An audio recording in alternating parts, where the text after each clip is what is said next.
Hello everybody, I'm back with another episode of Christ in Craft, the Minecraft Let's Play series where we read through the Bible, talking about God, and play some Minecraft. It's a Minecraft Let's Play survival. I'll tell you, that guy just walked into my house, I closed the door, and he stayed here. I don't want his llamas inside. Where we talk about God and we do a little bit of Minecraft Let's Playing. This is my ravine. I've kind of did stuff on accident. No, I'm going to show you right now. So, I was actually, from last episode to this episode, I meant to record, and I did, but it went really long, and I was like, well, I want to cut it, but I didn't know what to cut, so I just kind of cut it all. I rambled a little bit too much, so I'm just kind of redoing the video, but I didn't undo the stuff I had done, which is fine, because it's just whatever. So, what I'm trying to do, this is just kind of the entrance to my mine. And because I have the ravine, I wanted to be able to kind of like walk like over the glass that like ooh, can I see you? Come on. Just like walk over the glass that so I can like see my ravine. So I actually have that tunnel comes down here and then through and then it goes into the mountain and then out down there and then into the mountain and out down right here. So you can see it almost like right below it. So and actually what I'm going to do is I've got another little deal somewhere else. I'm going to have like, I'm just going to get a tunnel that's kind of going back and forth. Some of them are going to be like practical, like, ooh. Hey, thanks for the free lead, guy. Some of them are going to be like very practical, as in, like, they actually go somewhere, and some of them are just going to be for a show, I think. But ultimately, I am also going to be getting rid of this base. So that's the kind of heads up of what I'm going to be doing. I'm also, this episode, I'm going to be doing a little bit of caving. I dug down there and found a pretty neat little cave, and I'm going to, like, it went pretty far. So what I want to do is get enough stuff to go caving, and then I don't know if he will aggro through the glass. Obviously not. So I'm going to go caving, and then we are going to be reading Genesis chapter 1, verses 9 through 14 today, and kind of just talking about that a little bit. So I'm actually going to get some stuff, get my inventory organized up, and I'll be right back. Okay, I'm ready for the most part. I got a little bit more wood for some sticks, so I can make more torches while I'm down there. Also, I'm leveling this whole thing out. This was like really uneven. I'm going to level it all out, actually fill in all of that area, and then carve out a lot of this area because I'm going to put farms here. I'm going to put like a mob farm because I got some diamonds like in another cave I kind of just went into on my own, and I'm going to take those, so I can get some like a mob farm and some other stuff going for some enchanting, and then get some other stuff for villager trading. And I also want to show, this is the tunnel, this is the design I think I'm going to go with. I need to get into the nether so that I can get some glowstone, because I want like redstone lamps behind these, and like one block for each one of these, just so it looks better. So but that's kind of the lighting style I'm hoping I can go for. And then this is the tunnel design. It does stop like right here, because like it's taking me a while. Like I don't have silk touch, so I have to like smelt up all my cobble. But anyway, so this is ultimately the plan. I'll have another like tunnel here, and then it'll just keep on running down. But hey, what are you doing, guy? Sneaky. So this is the idea. But anyways, so this is my cave is down here somewhere. But anyways, so like I said, we're going to be in Genesis chapter 9, Genesis chapter 1, verses 9 through 14. And we're going to talk about it a little bit. This is a good chapter. It's just, the ocean being made, and then the like land appearing and all that. So we're going to just get right into it. So then God said, "Let the waters under the heavens be gathered together into one place, and let the dry land appear." Sorry. And let the dry land appear. I lost. Where's my cave? I don't know which way I came from, actually. So if I came up from here, maybe I went down here, or is that where I just came from? Yeah. Okay. So that's where I just came from. Okay. I was looking, I heard the zombies, and so I was looking all around, so now the whole thing's a little bit of a maze. I can't remember which way I went. So here we go. Alright. Let the waters be gathered together into one place, and let the dry land appear. And it was so, and God called the dry land earth, and the gathering together of the waters he called seas, and God saw that it was good. And the dry land, then God said, and God called the dry land earth, and to get the gathering together of the waters he called seas, and God saw that it was good. So there's a few things of note here.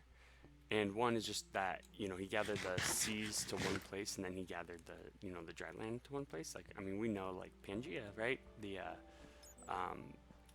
Where there used to just be, like, a single continent, like, all the continents now, like, match up, like, as if they were all at one point. I've only explored this a little bit, just so you know, this cave, and it kept going, so I was like, I'm going to stop, because this looks like a fun one to do. And so anyways, there was Pangea, where like all the continents like clearly used to line up together, and so, or seemingly lined up together. And so this is, oh, see, this is awesome. Yeah, that's not what I meant to do. Where's the zombie that I keep hearing? And so anyways, the continents used to line up together, and so that's kind of like what I feel like it's saying here, where, because it's just the dry land, and like all of the waters were gathered together, meaning like, there's not like multiple oceans or seas, it's just kind of like the one, which would have been the case, right? I need coal already. Oh, speak of the devil. So anyways, that's kind of what it seems like it's talking about here, is just like the one dry land, the one gathering together of the waters. So then God said, let the earth bring forth grass, the herb which yields seed, or that yields seed, in the fruit tree that yields fruit according to its kind. So right there, this is just like the first account where God's calling for the plants to actually be made. Nope. Where God's like calling for the plants to actually be made. And so he, like, one of the things that it says, like, fruit tree, each to its own kind, and it keeps, or according to its kind, and it keeps saying that, so that yields fruit according to its kind, whose seed is in itself on the earth, and it was so. According to its kind, so like an orange tree makes an orange tree, right? Like every time you have an orange tree, you know that it's a orange tree because the orange that it makes, right? Or an apple. Like if you're looking at a citrus tree, or like a grapefruit tree, you might not know it's a grapefruit tree until it gives you its fruit, and then you go to eat it and you're like, yeah, that's not an orange. Oh yeah, because it's a grapefruit. So we know, like, it's actually that's actually kind of how we know someone's a Christian or not a Christian, is by the fruit that they have, right? Like if you are walking with God and you're trusting God, you're going to act and you're going to seem different than people who aren't. And you should seem different. And I mean, the Bible says to be in this world, but not to be of this world, meaning don't be conformed by this world. And so, it's you know what something is by the fruit that it bears, but it, like it says, each, like, to its own kind, or to its kind. And the earth brought seed is in itself, and it was so. And the earth brought forth grass, the herb that yields seed according to its kind, and the tree that yields fruit, whose seed is in itself according to its kind. And God saw that it was good. So the evening and the morning were the third day. So so that's where we're actually going to stop. That's verse 13. Sorry, I said 14. But that's where we're going to stop. So that's verse 13. The main point here is, or one of the really kind of shocking points to me that I used to, as a new believer, really just kind of question, is I always kind of believed, let's, like, we'll kind of go a little bit into the world of science. I'm trying to mine every ore, by the way, that we get. Oh no. Run.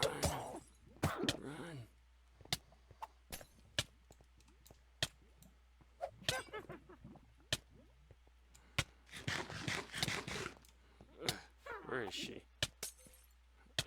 What a jerk, huh, guys?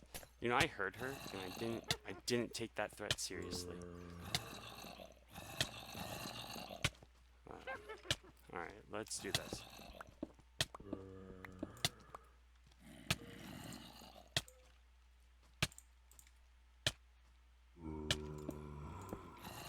Alright, so we'll do that for now. Okay, so while I'm waiting out the poison effects, the one of the things that I used to kind of look at was the gap theory, which basically is like trying to like match science up with God, and like God's words basically saying, just not being like fully true is essentially what the gap theory seeks to do. Is say, hey, well, if we have evolution, we know we have evolution, then we have to find a way to make our Christian belief system conform around evolution or conform around the science. And one of the things that kind of like was really like almost like weak faith to me was like how much I relied on making my faith or my religion conform to this world's belief system, right? So the reality is that this is going deeper than I thought it was. I didn't even know there's a actual thingy here. The reality is that I don't think our belief system should ever conform to this world. I don't think that our... What's that? Oh, it's a super enchanted skelly. So basically what I think is that we should... Oh, I'm gonna get wrecked. Okay. Basically, I think that we should read the Bible, take God's word as true, and then try and figure out anything that we might question later on. Or try and figure out anything that we might like have questions about in light of the Bible being true, not untrue, is essentially not what we've done recently. Just because we trust like the quote-unquote science more than we trust the Word of God. And that's not to say that we shouldn't like hear, scientific discoveries and just immediately like assume they're untrue. What it means is that we need to look at everything through the filter of like reality. And just because a scientist said something doesn't actually mean that science itself supports it, right? The studies and the research supports the claim. And one of the things is that when it says whose seed is in itself according to its kind, or that yields fruit according to its kind, the kind there is talking like in reference to like, so so an orange tree makes an orange tree, or an apple tree makes an apple tree. That's not wrong, right? We know that. We can test that. We can see that. We know that if you have an orange tree, that it's always going to give you oranges. And the thing that we have to start being able to question more and more, and this is about questioning the science of it, so is how much does science actually support the claim being made? And by how much does science support it, I'm not saying how much do scientists believe it. I'm saying how much does science itself, the actual study, the actual testable things in this world, how much do they actually support the claim that certain things happen? And so I don't know how deep I really want to go into it, but one of the things is that, I'm going to take all these. I don't need the rails though. Not yet, at least. So one of the things is that like science doesn't actually like the studyable, testable science that we have, which is basically how we're supposed to determine truth, is doesn't support the claims that scientists are make about how life got here. And we know that it doesn't because there's actually a lot of studies that are extremely peer reviewed that are testable that don't support those claims. The claims of evolution, the claims of like randomly getting amino acids, the claims of like life starting from nothing, basically. The claims of everything starting from nothing.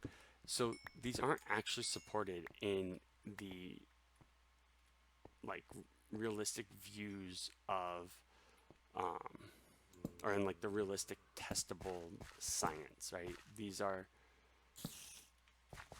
claims that are based off of observing the world that we have around us and assuming God is wrong or not real, and then making wild accusations based on the claim that God's not real. And so they basically start from a position of knowing the answer based on their own like personal results or their own personal belief system. And so I think everybody does that. It's not a mystery. It's not a question that everyone does that. But everybody doing that, they then interpret all data through their, their worldview. I have a biblical worldview, so obviously information I gets filtered through that, and I'm not going to deny that happens. It happens for everybody. But for somebody to then say like macro evolution, which is the large scale apes turned into humans type of evolution, it is actually one of the least substantiated claims I think, I mean, anyone's ever heard, really. And by substantiate, I mean that the science just does not actually support that claim. We know this because there's been so many studies done with DNA, with mutations, with how evolution should work according to the quote-unquote science, and it just doesn't actually work that way. That's not actually how these mutations reveal themselves. It is through, see how, like, this just keeps going. And I keep thinking I've already been somewhere, and I haven't. I also know I'm going to get lost in here.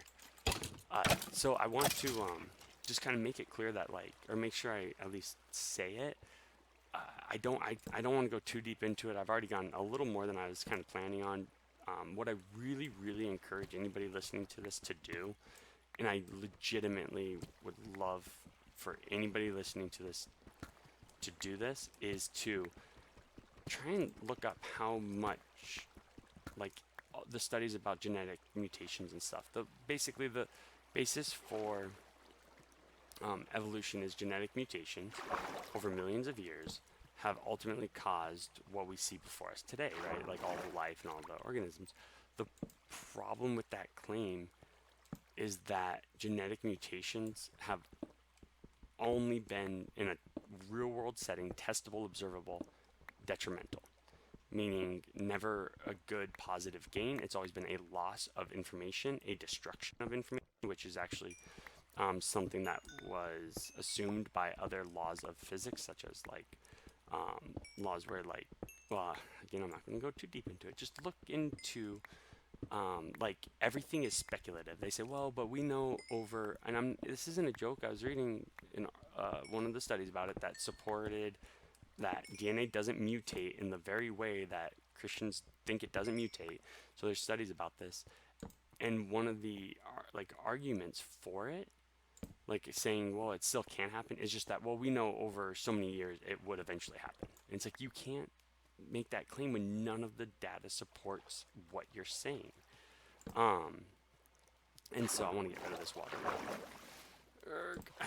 So you can't make a claim saying, well, none of our data supports this claim, but we know that eventually will be proven right because time, and nobody can test that. Nobody can say no, because, like, you can't argue against them because they just keep saying, oh, no, another million years it'll be possible. There is a study about amino acids from Dr. Douglas Axe, A-X-E, and he basically refutes that completely. He is a doctor. He's a PhD in, I believe it is, microbiology. So in order for evolution to happen, you need to have you basically need to start on a microscopic level, right, for the DNA or for any of these mutations to happen. So he actually uses science and statistics, testable, observable science, to basically say why not only, like, his main point, he's starting from the building blocks of life with amino acids, which is where I believe, most of his studies relied, and basically states that it couldn't happen from that level. And so any level, like anything that might come after this, the forming of amino acids, is completely just unreasonable to believe in, because the first step couldn't even happen. And so it's really just a really cool, like as a Christian, when you look into the actual science and what they're saying and look at it through that filter of, like, they're not right just because they're scientists, like legitimately.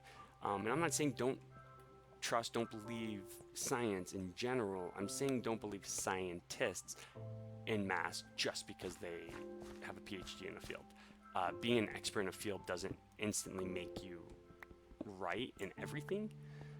It doesn't make you all of a sudden like one of the most honest people to ever walk Earth. I think genuinely the vast majority of scientists out there really do report a lot of they're very honest findings. What I think actually gets lost in the mix, though, is when people come out with certain studies to support certain claims, and they might be peer reviewed and then found wanting. The peer reviews almost never get acknowledged from not even a scientific world, from a like the world in which we live in, right? Like the media or like school textbooks and such are the ones that don't like support won't acknowledge these peer reviews that don't support their worldview. And that's, I'm not joking, there's several things out there. There's a book by, I think it is Russ Miller, called The Cost. Another great guy to look up, but he kind of explains that in a lot more detail. And he's someone I would also recommend kind of really just kind of, reading his book or kind of seeing what he has to say about it. He does a lot more detail, and these people are a lot more equipped. I really just want to play Minecraft and have a good discussion about God, and kind of give you guys the general information. Start looking at the worldview that is widely believed right now is actually more is vastly less provable than the Christian worldview. It's almost like how did this foothold get here? Because it's so just not realistic. I'm just gonna destroy this stuff that I don't want. I almost never want zombie flesh. Alright, it's cool. And I want to do that because I want to make sure that at least somewhat of a clean inventory if I find something good.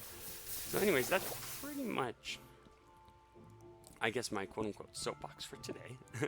I was kind of hoping I'd find some diamonds here, which I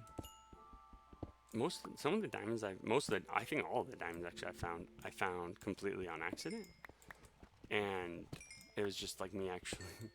I bet you if I take out that wall, I'm gonna make myself an escape route really quick. And I bet you if I take out this, it's gonna be lava. Okay. Cool. Okay. Yeah, most of the diamonds that I found are. Did it. Sweet. Okay. We're on accident. Like one of the sets of diamonds I found, there's a whole 8-node doohickey that I found because a creeper tried to blow me up. I was like, alright, I'll take that one for sure. I'm going to keep putting this out, but I think that's about it. I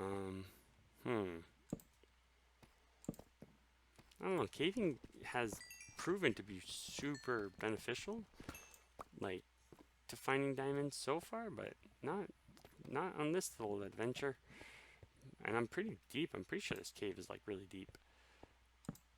Well, I'll just keep exploring it for now. So my ultimate goal, the farms that I had up there and such, oh, you know what? I didn't really spend too much time on this underground, or this mine shaft here. So let me spend a little more time here then. My overall goal is up top to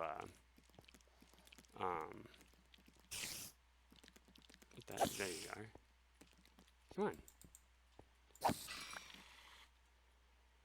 on. Up top is to put all where my sugarcane was. I don't know if you guys saw it or not. Is that I'm ultimately going to put all of my farms kind of over there. My mob farm. I think I did say that actually. and put all my mob farms over there, and then like, nice. Okay. Sword. That's right. Oh no! Come on, guy.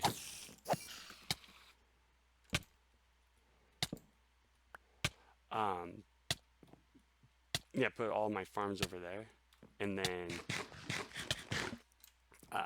like get enchanting going and stuff. I've got some, like, all the other diamonds I found. I've got them in a chest somewhere, and so I'm gonna kind of clear it out. I'm also gonna move my main base from where it is to inside the hill, and that's just for fun. And I've got this now. Cool. I'm super glad that my sword broke.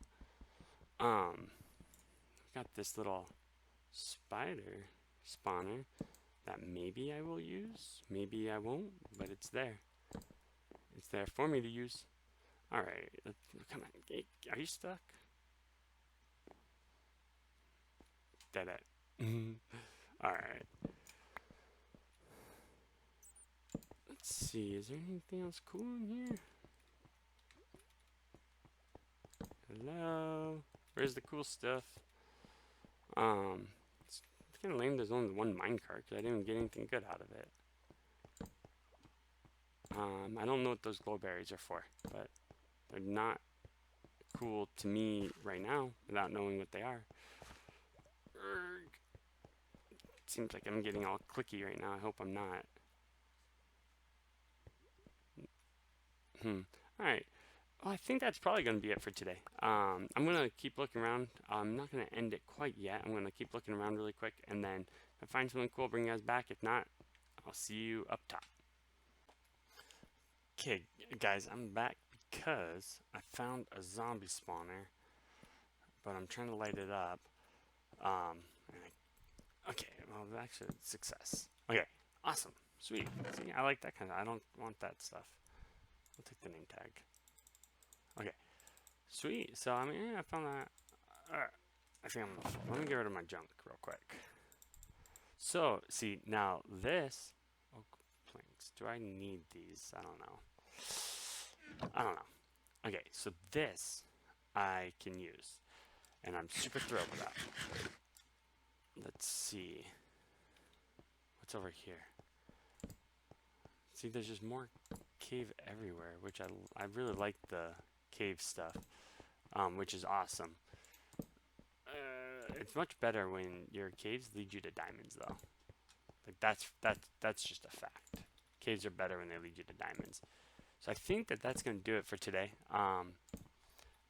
Lighting up all these caves is going to help a lot, especially with that zombie spawner. But ultimately, yeah, I think we're all good to go for today. Hopefully it wasn't too rambly or crazy or off the wall. I also wanted to say, like, as far as what I was saying with the studies not like supporting the claims of evolution, the reasoning for that is that there's plenty of people who daily for not plenty, but there's at least one study that comes to mind where they actually thought they were getting evolution to happen because things were changing. You know, there was a bacteria that had E. coli in these little jars, and they started to change, and they were like, oh, dang, this just keeps going. And they started to change, and so the guy thought it was like evolution. He's like, oh, we're experiencing it because they're actually, this species, you know, this E. coli is actually growing faster and getting bigger and reproducing. He's like, so this is like clearly the stages of evolution. Well, dang, oh, diamonds! I'm gonna take that even though I don't have a good, like a fortune or anything pickaxe. I'm still gonna get it right now because I want them. Oh, I'm out of, I have no weapon whatsoever. I have my brain. Goodbye, creeper. Dang, oh, more. Sweet, see? Look. Hanging out for a little bit helped. I'm gonna hit him till, I'm just gonna try and get him to blow up without blowing me up. Or I can kill him, I guess.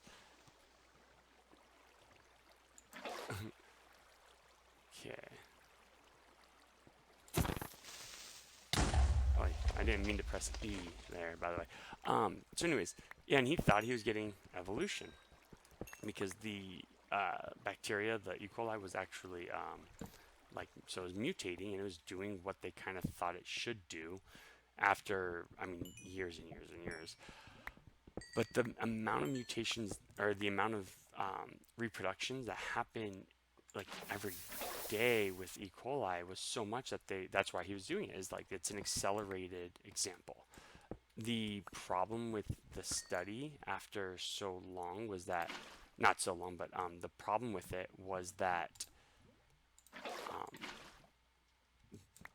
what is it called? Oh, I'm so sorry.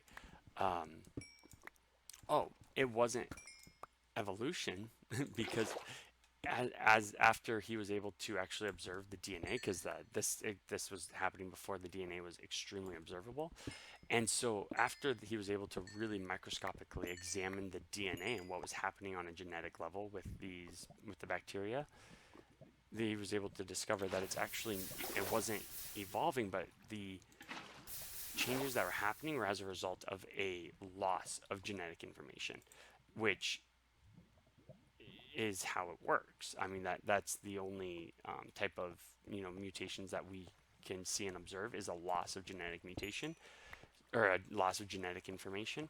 And so again, I don't want to go too deep into it. I've already gone too longer than I was hoping to go with this video.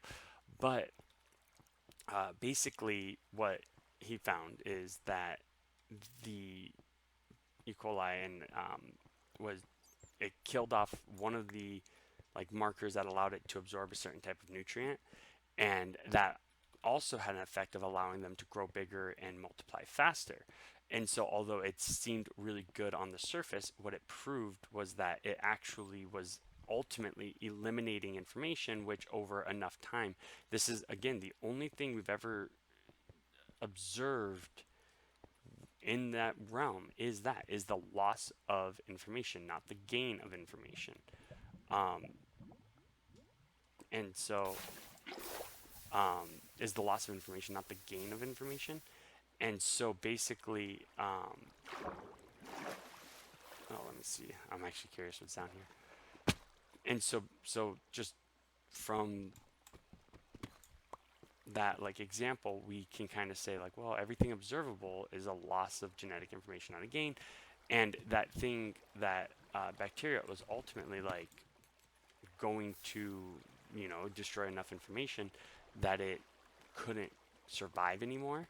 And that's basically what would have happened if given enough time of mutations, is that we would like all life would have mutated itself out of existence, not into this greater being of existence. It would have been less until it was nothing. That's basically the only thing that's really super supportable in the observational science. Sorry for dragging on. I know I'm giving a lot of information. I'm going to try and I don't want to explore into the dark world too much because I have no more weapon. I need diamond stuff like really bad so that I can just go and go. All right, cool. But yeah, that's going to be it for today. Check the description for links to the things I'm talking about. And then, yeah, hopefully you guys have a great day. Hopefully you enjoyed it. Hopefully I didn't ramble for too long. There's skeletons and zombies nearby. I don't know where they are, but I hear them. See, I have my subtitles on so I can follow to find more caves. This was all the same cave I didn't need. I just heard them and it led me to a new place. I don't want to go exploring, although I really want to go exploring more.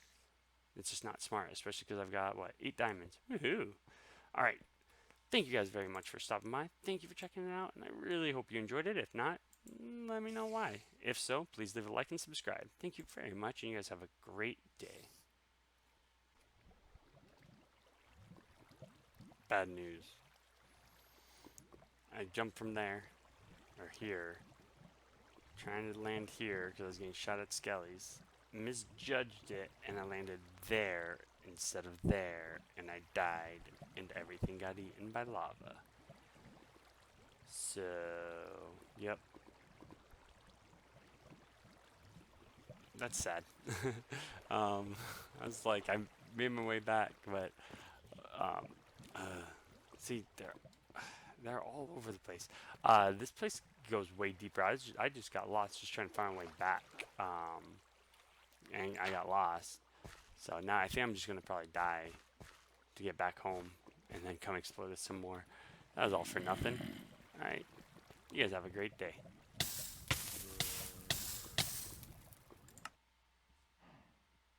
Talk to you later.